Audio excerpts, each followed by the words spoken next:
नमस्कार, स्वागत है आपका तहकीकात न्यूज में। मैं हूं आपके साथ वैशाली रस्तोगी। भारत में प्रधानमंत्री और मुख्यमंत्री का चुनाव कैसे होता है, आइए हम इसके बारे में चर्चा करते हैं। भारतीय लोकतंत्र में चुनावी प्रक्रिया के अंतर्गत मतदाता अपने क्षेत्र के प्रतिनिधि को चुनते हैं, जो विधानसभा या लोकसभा के सदस्य होते हैं। विधानसभा में सदस्यों को विधायक और लोकसभा में इन्हीं सदस्यों को सांसद कहा जाता है। ये चुने हुए सदस्य जब सदन में पहुंचते हैं तो इनसे ही सदन के नेता का चुनाव होता है। सदन में सदस्य ही चुनावी प्रक्रिया के तहत सदन के नेता को चुनते हैं। लोकसभा में सदस्यों द्वारा चुना गया सदन का नेता, जिसके पास 51% या उससे अधिक का बहुमत होता है, उसे प्रधानमंत्री पद की जिम्मेदारी दी जाती है। और यही प्रक्रिया विधानसभा में अपनाई जाती है, जहां मुख्यमंत्री का चुनाव होता है।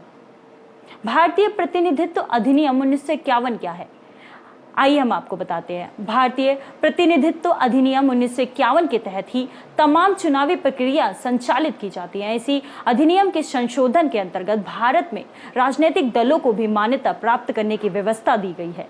इस अधिनियम के अंतर्गत राजनीतिक दलों को वैधता तो मिल जाती है, पर यही वैधता चुनावी मौसम में मतदाताओं को गुमराह करने का सबसे बड़ा हथियार बन जाता है, क्योंकि दलीय राजनीति के अंतर्गत मतदाता दल के नेता को या दल द्वारा बताए जा रहे नेता के चेहरे को देखते हुए मतदान करने लगता है।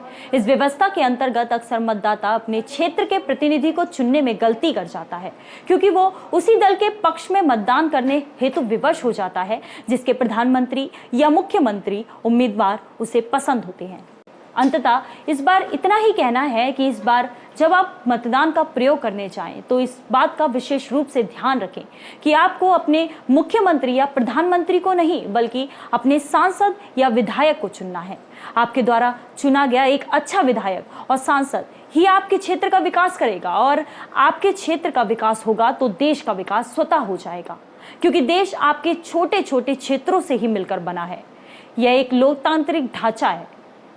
आज इस वीडियो में मेरे साथ बस इतना ही। आगे की तमाम जानकारियों से जुड़े रहने के लिए देखते रहिए तहकीकात न्यूज़।